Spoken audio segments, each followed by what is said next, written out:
हम तो आजाद भारत में पैदा हुए हैं, हमें क्या मतलब इतिहास जानने का। भगत सिंह एक नाम नहीं, एक सोच का नाम है। शहीद आजम सरदार भगत सिंह का जन्म दिवस सोचा है कि हमने उनके विचार अपनाए हैं। 23 साल की उम्र में क्या जरूरत थी उन्हें शहादत देने के लिए।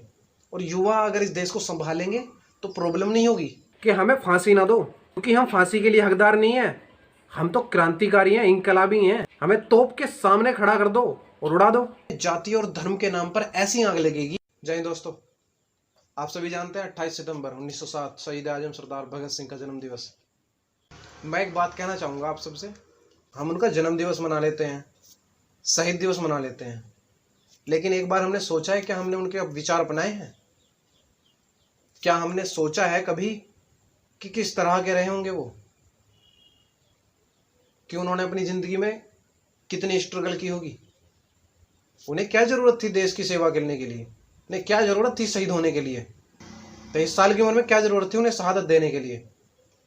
उनके पिता जमींदार आदमी थे, बढ़िया रहना खाना था, लेकिन क्या जरूरत थी उन्हें?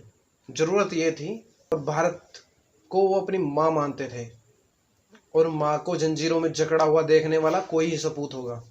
हर कोई चाहता है कि मेरी माँ आज़ाद रहे, उसके ऊपर कोई रोब न जमाए, उसकी मिट्टी को कोई मैला ना करे। भारत की धरती हमारे लिए माँ है, हम भारत माता कहते हैं। यार सोच सकते हैं हम किस तरह के रहे होंगे वो? हम नहीं सोच सकते, हमारी सोच नहीं है उस जगह, लेकिन हमें सोचना चाहिए। उनकी सोच इतनी ऊंची थी कि शायद आज किसी की भी ना हो, किसी की भी नहीं। जाति धर्म का कोई भेदभाव नहीं करते बिल्कुल भी। सिर्फ उनके लिए सिर्फ एक ही धर्म था, इंसानियत। इंसानियत के लिए वो शहीद हुए यार। 23 साल की एज क्या होती है? 23 साल में हम क्या कर रहे हैं? 23 साल की एज में आपको भी पता है, मुझे पता है, सब जानते हैं कि 23 साल की एज में हम क्या कर रहे हैं और लोग क्या कर रहे हैं। 23 साल 5 महीने 26 दिन, क्या एज थी ये? 23.5 साल भी पूरी नहीं थी एज, और शहीद हो गए। क्या हमने सोचा है कभी, क्या आप लोगों ने सोचा है कि हमने क्या किया देश के लिए? नहीं सोचा ना। अब सोचना चाहिए, क्योंकि ये देश युवा है। इस देश में सबसे ज्यादा युवा हैं, और युवा अगर इस देश को संभालेंगे तो प्रॉब्लम नहीं होगी। भगत सिंह जी ने सिर्फ यही बात कही थी कि ऐसे आज़ादी नहीं आएगी। अगर आज़ादी लानी है तो पूरी अंग्रेजी हुकूमत को हिलाना पड़ेगा और उसे सुनाना पड़ेगा। और सिर्फ हम क्या सोचते हैं कि उन्होंने सैंडर्स को मार दिया और उन्होंने असेंबली में बम फेंक दिया। बम फेंकने का असली इरादा जानते हैं क्या आप? असेंबली में बम जो फेंका था उसमें किसी की हानि नहीं हुई थी। उन्होंने ऐसी जगह देखी थी कि जहां हम फेंक सके, खाली जगह। और फिर उसके बाद क्या कहा था? बहरों को सुनाने के लिए धमाके की जरूरत होती है। और फिर उसके बाद कोर्ट में पहुंच गए। लेकिन क्यों?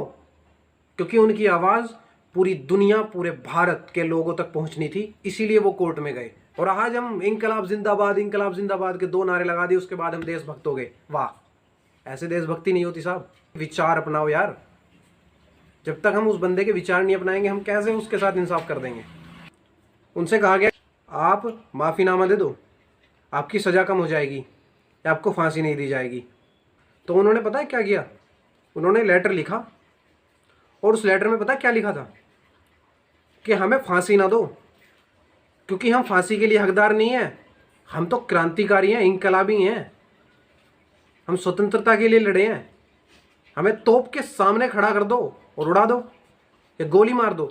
ये चोरू चक्के वाले काम नहीं करे हमने जो हमें फांसी दोगे, या हमने कोई ऐसा काम नहीं किया जिसके लिए हमें फांसी दी जाए। हमने तो आज़ादी के लिए लड़ाई लड़ी है, हमने इंकलाब लाने के लिए लड़ाई लड़ी है। तो हमें गोली से उड़ाना चाहिए यार। एक भगत सिंह शहीद हो सकता है, क्या सैकड़ों भगत सिंह पैदा नहीं हो सकते क्या? और यही कहा था उन्होंने, भगत सिंह जी ने, अगर एक भगत सिंह को शहीद करोगे तो सैकड़ों लाखों शहीद भगत सिंह शहीद होने के लिए खड़े हो जाएंगे। भगत सिंह एक नाम नहीं, एक सोच का नाम है। उनके विचार अपनाए नहीं यार हमें। कैसे कैसे विचार थे उनके। उनकी जेल डायरी पढ़नी चाहिए हम लोगों को। 23 साल की उम्र में उन्होंने राजनीति के बारे में बता दिया, समाज के बारे में बता गए। वो अपनी शहीदी से पहले वो बता गए कि इस देश में भविष्य में आज़ादी तो मिल जाएगी, लेकिन इस हिंदुस्तान में जाति और धर्म के नाम पर ऐसी आग लगेगी कि उसे बुझाते बुझाते हिंदुस्तान के युवाओं की कमर टूट जाएगी, आने वाली नस्लों की कमर टूट जाएगी। कब कह गए वो इस चीज को, और आज हो रहा है ये। हमें समझना चाहिए यार इस चीज को कि ये हो रहा है और हम कर रहे हैं, उस चीज में बढ़ चढ़कर हिस्सा ले रहे हैं हम। यार एक बात सोचो, शहीद आजम सरदार भगत सिंह और शहीद चंद्रशेखर आजाद अगर अपनी भारत माता के लिए अपनी जान दे सकते हैं और जान ले सकते हैं, तो क्या हमारे देश की महिलाओं के लिए वो कुछ कर नहीं सकते थे क्या? बहुत कुछ कर सकते थे, और यही हमें करना चाहिए। और हम कुछ नहीं कर रहे, हम चुप बैठे हैं, कुछ करने को तैयार ही नहीं है। हम शांत बैठे हैं, जो हो रहा है होने दो। और यही सोच हमें पूरी दुनिया में नीचा दिखा रही है। सब जानते हैं क्या हो रहा है औरतों के साथ इस हिंदुस्तान में, महिलाओं के साथ कितने अत्याचार हो रहे हैं, लेकिन कोई आवाज उठाने को तैयार नहीं है। ये विचार थे क्या भगत सिंह के? हम टी शर्टों पे इंकलाब जिंदाबाद लिखवा लेते हैं, टी शर्टों पर भगत सिंह जी का फोटो लगा लेते हैं और कह देते हैं हमसे बड़ा कोई फैन नहीं है भगत सिंह का। लेकिन हमने उनके विचार अपनाए कभी? सोचा कभी उनके बारे में कि उनकी सोच क्या थी? नहीं सोचा। वो सोचना भी क्यों है? आजादी मिल गई, हमें क्या मतलब कैसे मिली? हम तो आजाद भारत में पैदा हुए हैं, हमें क्या मतलब इतिहास जानने का? और यही गलती कर रहे हैं हम। एक बात बताना चाहता हूं, चाणक्य जी को आप सभी जानते हैं, पूरी दुनिया में नाम है उनका। उन्होंने एक बात कही थी, जो राष्ट्र अपना इतिहास भूलना शुरू कर देता है ना, वो राष्ट्र खत्म होने की शुरुआत कर देता है।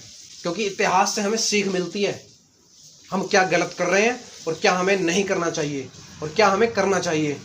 महारानी लक्ष्मीबाई को पढ़ना गलत है क्या? नहीं ना। तो फिर हमें बचपन से यह पढ़ाया गया सिकंदर महान था क्या?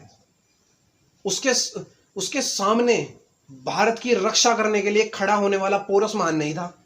सिकंदर महान लिख दिया जाता है हमारी किताबों में।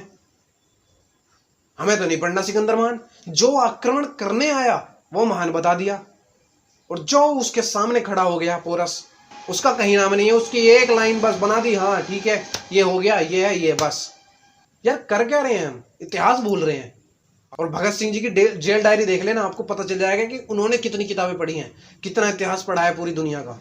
और हमें अपना इतिहास पढ़ने में शर्म लगती है। हमसे अगर कोई पूछता भाई साहब क्या पढ़ रहे हो, हिस्ट्री पढ़ रहा हूं, हंसते हैं लोग। ये कोई सब्जेक्ट है हिस्ट्री? क्या मिलेगा तुझे पढ़ के? हिस्ट्री पढ़ने से नौकरी मिल जाएगी? एक टीचर है, मैंने उन्हें सुना है, मैं सुनता भी उन्हें। उन्होंने एक बात कही थी कि इस देश में नौकरियां तो बहुत हैं इस देश में नौकरियां, लेकिन उन्हें ईमानदारी से करने वाले कुछ ही लोग हैं। सारे के सारे ईमानदारी से नहीं करते, कुछ ही लोग हैं। क्योंकि उन्हें बचपन से वही चीज दिखाई जा रही है, वही चीज वो एक्सेप्ट कर रहे हैं शुरुआत से। दिल में बहुत आग है, लेकिन फिर कभी बताऊंगा, फिर कभी निकालूंगा भड़ास। बस आज इतना ही कहना चाहता हूं कि भगत सिंह जी को याद करो, उनके विचार अपनाओ। चंद्रशेखर आजाद जी को पढ़ो, विचार अपनाओ उनके। यहाँ इंकलाब जिंदाबाद लिखने से मेरे पास भी टी शर्ट है, लेकिन मैं उन्हें जब पहनूंगा जब मुझे पता होगा कि असली इंकलाब क्या है। असली इंकलाब पता है आपको? इंकलाब जिंदाबाद हम बोल देते हैं, नारे लगा देते हैं रैलियों में। इंकलाब क्रांति पता है आपको क्या है साहब? पता है आपको क्या मतलब है इंकलाब और क्रांति क्या है? इंकलाब वो है, गरीबों के लिए खड़ा होना इंकलाब है, मजलूमों की रक्षा करना इंकलाब है, भारत माता की इज्जत और आबरू के लिए खड़ा होना इंकलाब है। बाकी बस इतना ही कहना चाहता हूं। जय हिंद, इंकलाब जिंदाबाद, भारत माता की जय।